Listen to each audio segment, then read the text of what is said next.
मुख्यमंत्री पुष्कर सिंह धामी ने किया गैरसैंण सामुदायिक स्वास्थ्य केंद्र का औचक निरीक्षण। 50 बेड के निर्माणाधीन अस्पताल का भी लिया जायजा। स्वास्थ्य सचिव भी रहे साथ।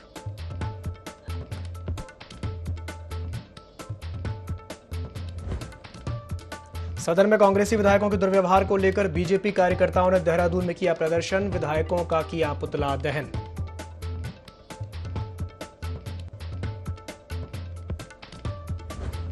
इन्फ्लुएंजा वायरस को लेकर दून अस्पताल ने की व्यवस्थाएं दुरुस्त। मरीजों के लिए बढ़ाई सुविधाएं।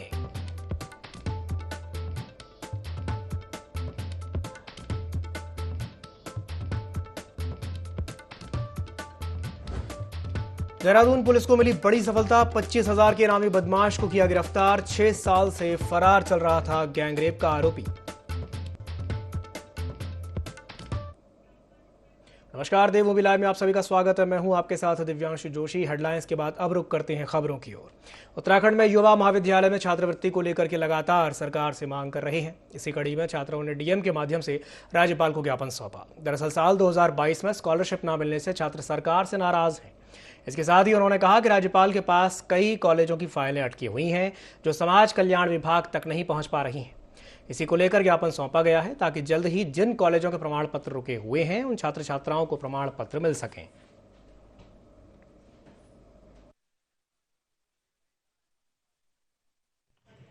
अभी तो 2022-23 की जो स्कॉलरशिप है तो वो अभी कई छात्रों ने अपने स्कॉलरशिप फॉर्म भरे हैं पर लेकिन उनको स्कॉलरशिप नहीं मिली है। आप जो है पहले यूनिवर्सिटी एक प्रमाण पत्र दे कि मुझसे कौन कौन से कॉलेज एफिलिएशन है। यूनिवर्सिटी वो भेजेगी राज्यपाल जी को और राज्यपाल एक सर्टिफिकेट देता है उन्हें कि आप जो है ये कॉलेज जो है एचएनबी से किसी भी यूनिवर्सिटी से एफिलिएशन है।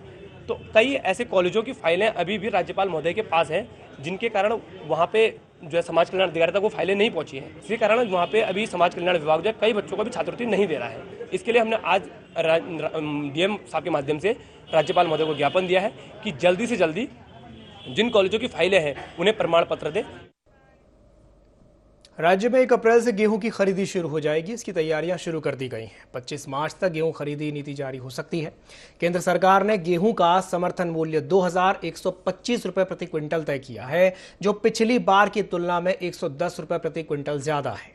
जबकि बाजरे का भाव 2,700 रुपये प्रति क्विंटल है। खुले बाजार में गेहूं के दाम समर्थन मूल्य से ज्यादा हैं। इस कारण इस बार सरकारी तौल केंद्रों पर गेहूं कम आने की संभावना है। खाद्य नागरिक आपूर्ति एवं उपभोक्ता मामले विभाग ने गेहूं खरीद की तैयारियां शुरू कर दी हैं।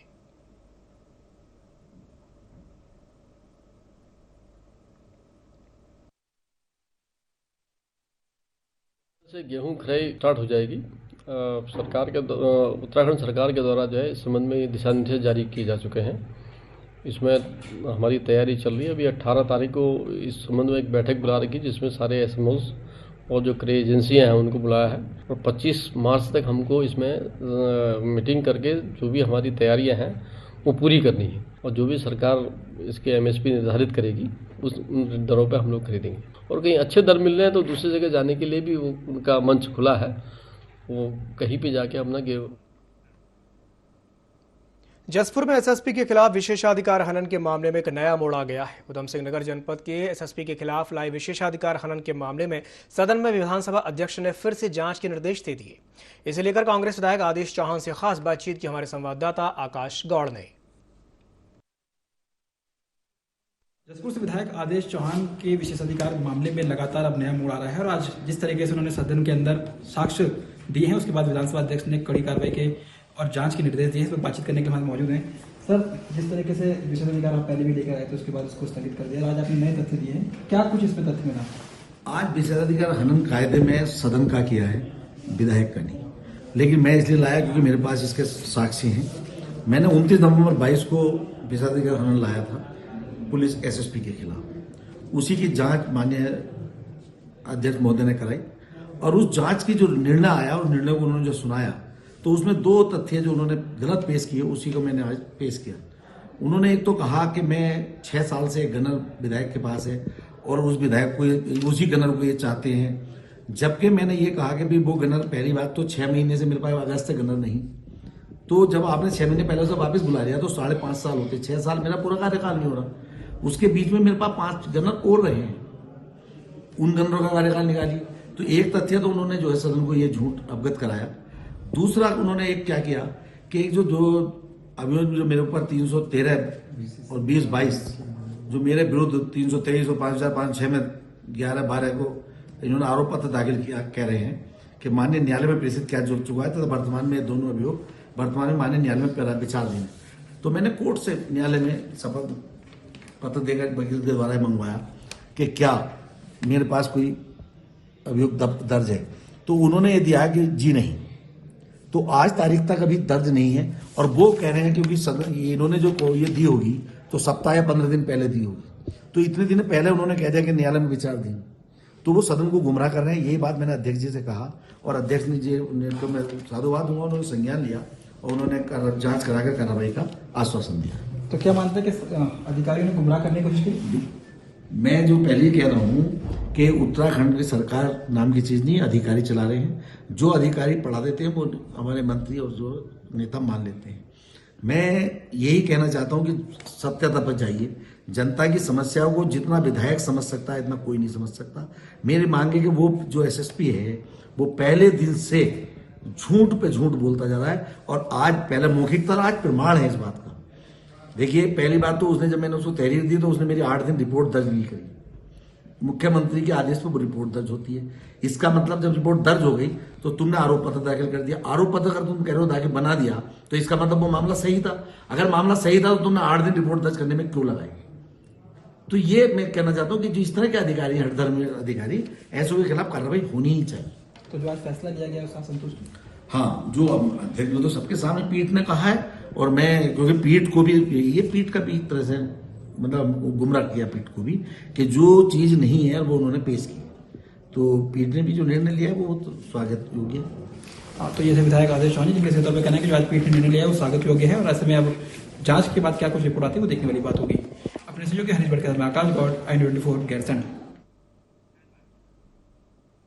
उत्तरकाशी में एएनएम स्वास्थ्य कर्मी ने सराहनीय कार्य किया है। एएनएम पूनम नौटियाल ने अपने क्षेत्र में कोविड का 100% टीकाकरण कराया है।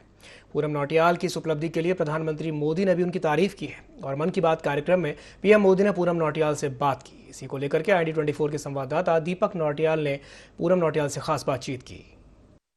आज हम आपसे मिलवाते हैं उत्तरकाशी जनपद की पूनम नौटियाल, जिन्होंने कि कोविड काल में जो है एक ऐसा काम किया है जिसको कि एक हर किसी की बस की बात नहीं होती है। इन्होंने कोविड काल में 100% वैक्सीनेशन करके अपनी जान की परवाह न करते हुए भी जो है लोगों को जीवन दान दिया है।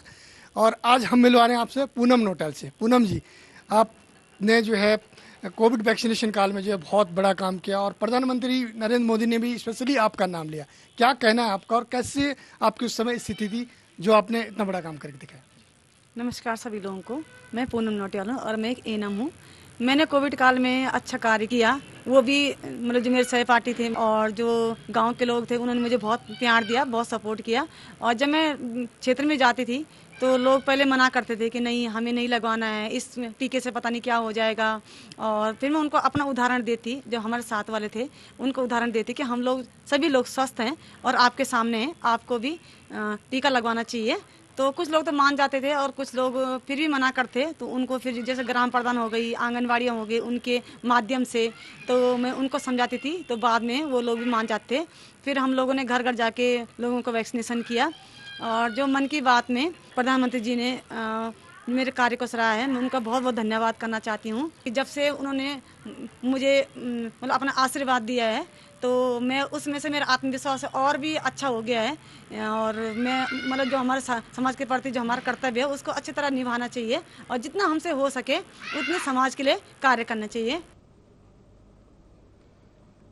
देहरादून में पुलिस को गैंगरेप और हत्या के आरोप में पिछले 6 साल से फरार चल रहे आरोपी को गिरफ्तार करने में सफलता मिली है। आपको बता दें कि आरोपी को बिहार के सीतामढ़ी से गिरफ्तार किया गया है, जिस पर करीब 25,000 रुपए का इनाम घोषित किया गया था।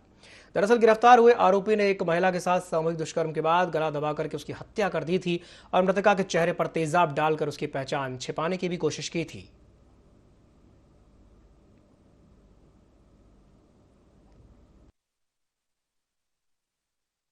मसूरी द्वारा जो है एक अच्छा काम, सराहनीय काम किया है। इनके द्वारा जो है 6 साल से एक वांछित इनामी है जो 25,000 का इनामी है, उसकी अरेस्टिंग की गई है। ये व्यक्ति जो है 2017 में एक मुकदमा हमारा कोतवाली मसूरी में पंजीकृत हुआ था जो कि गैंग रेप और 302 में पंजीकृत था। उसमें जो 9 लोग उसमें एक्यूज थे, उसमें से 7 की अरेस्टिंग हो गई थी। 2 जो है वांछित चल रहे थे, उसमें से एक वांछित या बिट्टू साहनी की अरेस्टिंग जो है बिहार नेपाल बॉर्डर से हमारी कोतवाली मसूरी की टीम द्वारा की गई। बागेश्वर के जोशी गांव इलाके में एक घर में एक महिला और 3 बच्चों के शव मिले हैं, लेकिन पुलिस अभी तक इस मामले की गुत्थी नहीं सुलझा पाई है। फिलहाल पुलिस ने शव को बरामद करके पोस्टमार्टम के लिए भेज दिया है। पुलिस मामले की हत्या के एंगल से भी जांच कर रही है। फिलहाल बच्चों का पिता फरार बताया जा रहा है।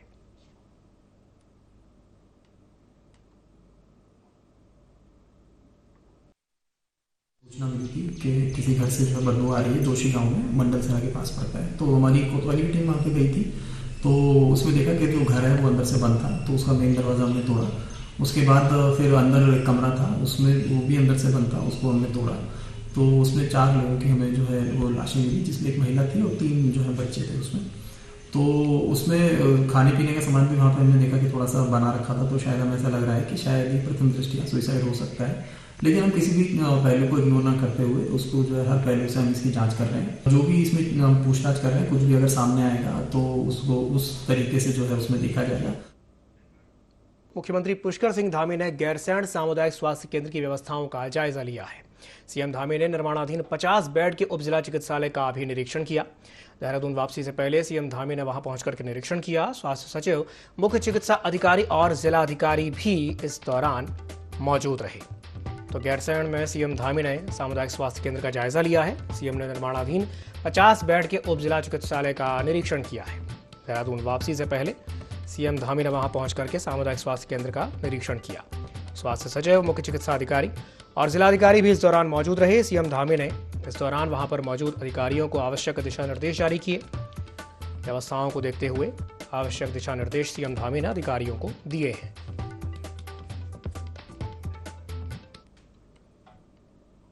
राज्य में 1 अप्रैल से गेहूं की खरीदी शुरू हो जाएगी, जिसकी तैयारियां शुरू कर दी गई हैं। 25 मार्च तक गेहूं खरीदी नीति जारी हो सकती है। केंद्र सरकार ने गेहूं का समर्थन मूल्य 2125 रुपये प्रति क्विंटल तय किया है, जो पिछली बार की तुलना में 110 रुपये प्रति क्विंटल ज्यादा है, जबकि बाजार भाव 2700 रुपये प्रति क्विंटल है। खुले बाजार में गेहूं के दाम समर्थन मूल्य से अधिक हैं। इस कारण इस बार सरकारी तौल केंद्रों पर गेहूं कम आने की संभावना है। खाद्य नागरिक आपूर्ति एवं उपभोक्ता मामले विभाग ने गेहूं खरीदी की तैयारियां शुरू कर दी हैं।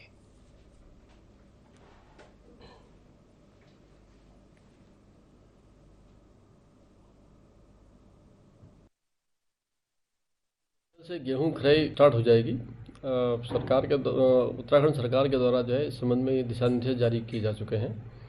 इसमें हमारी तैयारी चल रही है। अभी 18 तारीख को इस संबंध में एक बैठक बुला रखी, जिसमें सारे एसएमओस और जो क्रय एजेंसियां हैं उनको बुलाया है। और 25 मार्च तक हमको इसमें मीटिंग करके जो भी हमारी तैयारियां हैं वो पूरी करनी है, और जो भी सरकार इसके एमएसपी निर्धारित करेगी उस दरों पे हम लोग खरीदेंगे। और कहीं अच्छे दर मिल रहे हैं तो दूसरी जगह जाने के लिए भी वो उनका मंच खुला है, वो कहीं भी जाके अपना गेहूं। बढ़ते हैं अगली खबर की ओर। चंपावत के टनकपुर में राज्य स्तरीय सरस मेला आगामी 19 मार्च से आयोजित होने जा रहा है, जिसके लिए प्रशासन ने तैयारियां अभी से शुरू कर दी हैं। तो वहीं सरस मेले का उद्घाटन मुख्यमंत्री पुष्कर सिंह धामी करेंगे। इसी बीच डीएम नरेंद्र भंडारी ने जानकारी देते हुए बताया कि देश के कई राज्यों के लोग सरस मेले में शिरकत करेंगे। साथ ही महिला स्वयं सहायता समूह के 200 से ज्यादा स्टॉल्स की भी प्रदर्शनी लगाई जाएगी, जिसमें लोकल फॉर वोकल के तहत उत्तराखंड राज्य के साथ देश के दूसरे राज्य भी अपने लोकल प्रोडक्ट्स का स्टॉल लगाएंगे। इसका मकसद स्वरोजगार के साथ साथ स्थानीय उत्पादों को बढ़ावा देना है।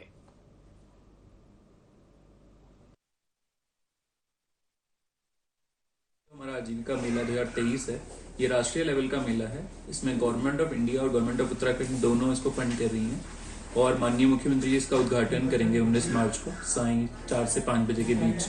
तो इसमें हमारे 11 राज्यों से अभी कंफर्म हो गया है, और हमारे जो विभिन्न जनपदों से लगभग 90 स्टॉल कंफर्म हो गए हैं। लगभग 200 स्टॉल रहेंगे। इसमें मेला होगा, इसमें झूले होंगे बच्चों के खेलने के लिए, और फूड स्टॉल होंगे। तो एक जो टनकपुर और चंपावत के जो हमारी पब्लिक है वो जाके एंजॉय कर सकती है। और वहाँ पे जो हमारी लोकल, इसका मेन है कि जो हमारी उत्पाद होती है, जो महिलाएं समूह जो भी प्रोड्यूस बनाती हैं, शहद अगर बना रही हैं या मूंज घास से टोकरियां बना रही हैं या कुछ हैंडलूम के प्रोडक्ट्स बना रही हैं या अगर लोहे के कुछ जैसे लोहा काटने प्रोडक्ट्स होते हैं तो वो हम डिस्प्ले करेंगे। बाकी जनपदों से भी डिस्प्ले होगा, बाकी राज्यों से भी डिस्प्ले होगा। और इसमें हर दिन पब्लिक को एक अट्रैक्शन भी देने के लिए हर दिन स्टार नाइट हमने रखी। पिथौरागढ़ में करोड़ों की ठगी करने वालों पर पुलिस शिकंजा कसती हुई नजर आ रही है। इन्वेस्टमेंट के नाम पर निवेशकों से धोखाधड़ी करने वाले 18 लोगों के खिलाफ गैंगस्टर अधिनियम के तहत मामला दर्ज कर लिया गया है और अवैध धन से अर्जित ठगों की 6,12,65,775 की संपत्ति को जब्त कर लिया गया है। एसपी ने बताया कि प्रदेश में बड़े पैमाने पर स्टॉक मार्केट, गैस एजेंसियों और इंश्योरेंस इन्वेस्टमेंट के नाम पर फ्रॉड हो रहा था, जिस पर कार्रवाई करते हुए अब तक 18 लोगों में से 11 लोगों की प्रॉपर्टी को सीज कर लिया गया है।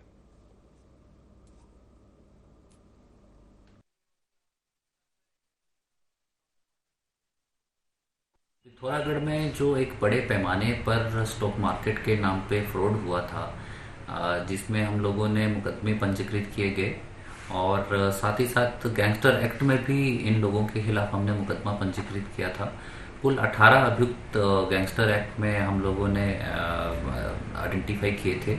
इन 18 में से हमने सभी की प्रॉपर्टीज का आंकलन किया था और लगभग 8 डिपार्टमेंट से हमने सभी की प्रॉपर्टीज का डिटेल लिया और साथ ही साथ उनके फैमिली मेंबर्स का भी डिटेल लिया था, जिसमें 11 लोग ऐसे हैं जिनकी प्रॉपर्टी हमें मिली है। उसका जो मूल्यांकन है वो लगभग 6 करोड़ 12 लाख का है और ये सभी डिपार्टमेंट से हम लोगों ने इसका लेखा जोखा तैयार कर लिया है और इनकी प्रॉपर्टी को अब हम लोग जो है सीज कर रहे हैं। थराली स्थित सामुदायिक स्वास्थ्य केंद्र एकमात्र ऐसा स्वास्थ्य केंद्र है जिस पर विधानसभा की एक बड़ी आबादी इलाज के लिए निर्भर रहती है, लेकिन संसाधनों के अभाव में देवाल और थराली की गर्भवती महिलाओं को 60 किलोमीटर दूर बैजनाथ, बागेश्वर या कर्णप्रयाग की दौड़ लगानी पड़ती है। लेकिन अब प्रसूता महिलाओं को अल्ट्रासाउंड के लिए लंबी दूरी नहीं नापनी पड़ेगी। आपको बता दें कि राजकीय अस्पतालों में रखी अल्ट्रासाउंड मशीनों को थराली सामुदायिक स्वास्थ्य केंद्र और नंदानगर को हस्तांतरित किया जाएगा। विधायक भूपाल राम टमटा के इन प्रयासों से गर्भवती महिलाओं को सुरक्षित प्रसव की सुविधा उपलब्ध हो पाएगी।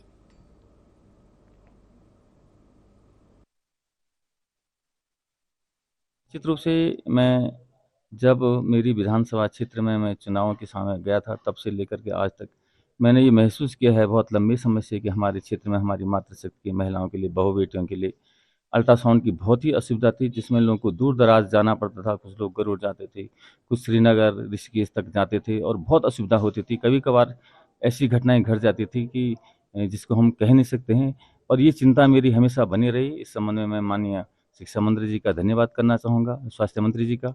स्वास्थ्य मंत्री जी के पास में गया तो उन्होंने तत्काल मुझे एनएचएम निदेशक के पास भेजा। तो मैंने उनसे जब अपने इस क्षेत्र की समस्या को रखा तो उन्होंने तत्काल इसमें 2 अल्ट्रासाउंड की हमारे व्यवस्था कर दी है और जैसे ये इंस्टॉल हो जाएगी निश्चित रूप से यहाँ पर रेडियोलॉजिस्ट की हम व्यवस्था कर रहे हैं। देश में इन्फ्लुएंजा के मामले लगातार बढ़ते जा रहे हैं। इसके बाद उत्तराखंड भी सतर्क हो गया है। देहरादून के दून मेडिकल कॉलेज के वरिष्ठ फिजिशियन डॉक्टर नारायण जीत ने जानकारी देते हुए बताया कि अस्पताल में खांसी, जुकाम के मरीजों की संख्या बढ़ने लगी है। डॉक्टर जीत ने लोगों से मास्क पहनने की भी अपील की है और कहा कि लोगों को इन्फ्लुएंजा को लेकर के डरना नहीं चाहिए। साथ ही साथ ये भी बताया कि अस्पताल में आइसोलेशन के लिए वार्ड भी तैयार कर लिया गया है।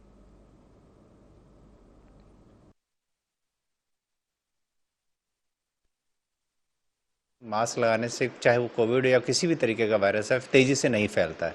अगर कोई चीज़ तेज़ी से नहीं फैल रही है तो उसको कंट्रोल करना या उसको मैनेज करना बहुत आसान रहता है। इसलिए ये बेसिक कंसेप्ट अगर हम सब फॉलो करें तो फिलहाल जो कंसर्न है वो थोड़ा सा एच इन्फ्लुएंजा को लेके है और उसके लिए हम सबको यही अपील करना चाहेंगे कि आप मास्क जरूर पहने और जितना हो सके सोशल डिस्टेंसिंग इनिशियल कुछ दिनों के लिए मेंटेन करें। अगली खबर उत्तराखंड की राजधानी देहरादून से है, जहां बीजेपी अल्पसंख्यक मोर्चा के कार्यकर्ताओं ने कांग्रेस विधायकों का पुतला दहन किया। दरअसल विधानसभा अध्यक्ष रितु खंडूड़ी के साथ ही कांग्रेस विधायकों ने अभद्र व्यवहार किया था। इसे लेकर के बीजेपी अल्पसंख्यक मोर्चा ने पुतला दहन किया। साथ ही साथ ये कहा कि कांग्रेस ने सिर्फ रितु खंडूड़ी नहीं बल्कि उत्तराखंड की सभी महिलाओं का अपमान किया है। उन्होंने कांग्रेस से माफी मांगने के लिए भी कहा।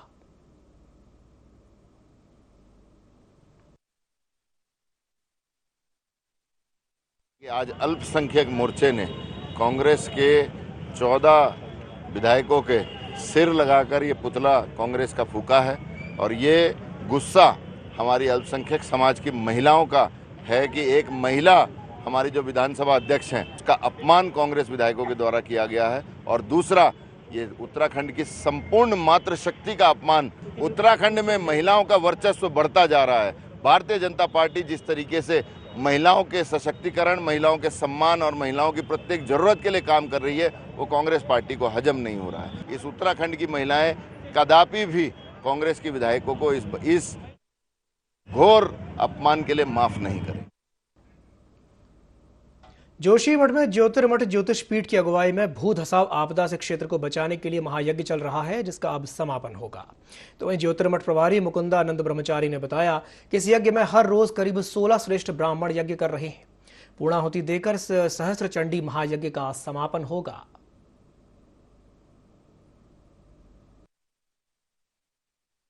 पिछले लगभग 2 महीने से जोशीमठ की रक्षा के निमित्त ज्योतिष पीठ के जगत गुरु शंकराचार्य पूज्यपाद स्वामी अभिमुक्तेश्वरानंद सरस्वती जी महाराज के मार्गदर्शन में ज्योतिर्मठ की ओर से सहस्त्र चंडी महायज्ञ चल रहा था। 980 से अधिक पाठ कल तक संपन्न हो चुके हैं हमारे आचार्यों द्वारा। सहस्त्र चंडी महायज्ञ आज संपन्न हो जाएगा और कल प्रातः पूर्णाहुति विधि विधान के साथ संपन्न की जाएगी। कोई भी कार्य शुरू करना बहुत कठिन होता है और शुरू करके लंबे समय तक चलते रहना, तो उसमें ये अपने आप में एक विशेष होता है, और वो भी देवी जी का ये यज्ञ। बजट सत्र के दौरान महिला कांग्रेस ने विधानसभा का घेराव किया। कार्यकर्ताओं ने अंकिता भंडारी हत्याकांड और पेपर लीक घोटाले का मामला उठाया। इस अवसर पर महिला कांग्रेस की प्रदेश अध्यक्ष ज्योति रौतेला ने कहा कि भाजपा सरकार तानाशाही पर उतर आई है और अंकिता हत्याकांड के दोषियों को बचाने में लगी है। तो वहीं कांग्रेस जिला अध्यक्ष उषा रावत ने कहा कि भाजपा सरकार में महिलाएं असुरक्षित हैं।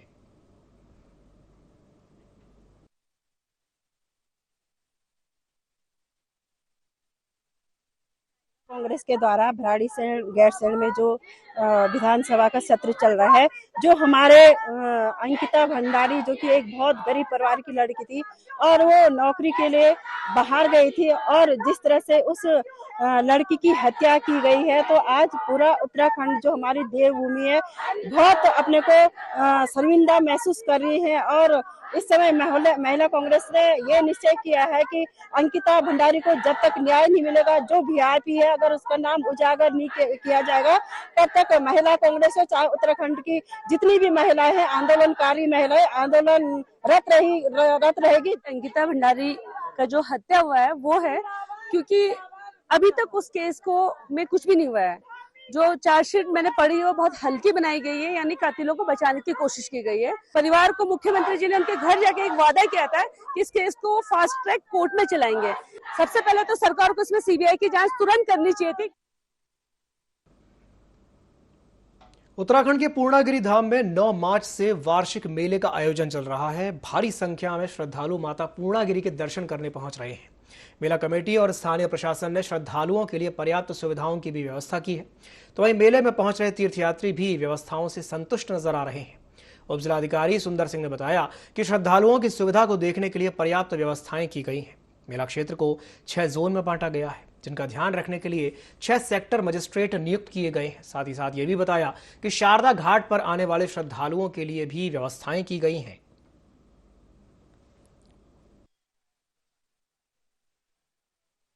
और यहाँ पे काफ़ी अच्छा लगा माता रानी के दर्शन करके, काफ़ी अच्छा फील महसूस हो रहा है। और यही सब लोगों से अपील करते हैं कि यहाँ एक बार आएँ और माँ का आशीर्वाद लेके जाएं। ये माँ पूर्णागिरि का जो मेला है, जो उत्तर भारत का सबसे बड़ा मेला जो 3 महीने तक चलता है, इसमें बाहर से देश के कई प्रांतों से श्रद्धालु आते हैं। तो श्रद्धालुओं को जो है किसी भी तरह की कोई अव्यवस्था ना हो, तो सारी तैयारी प्रशासन के द्वारा कर ली गई है, जिसमें इनको जो है पानी की कोई दिक्कत ना हो, शौचालय वगैरह इसकी कोई दिक्कत ना हो। शारदा घाट में भी अलग से एक सेक्टर मजिस्ट्रेट नियुक्त है और वहाँ हमारे जो गोताखोर है जल पुलिस है उनको भी तैनात कर रखा है। और साफ सफाई की भी वहाँ एक मोबाइल शौचालय भी है, स्नान घर भी ऊपर है, तो वो भी श्रद्धालुओं को कोई दिक्कत ना हो, तो वहाँ भी पूरी व्यवस्था। इसी के साथ बुलेटिन में फिलहाल के लिए इतना ही। दीजिए इजाजत, नमस्कार।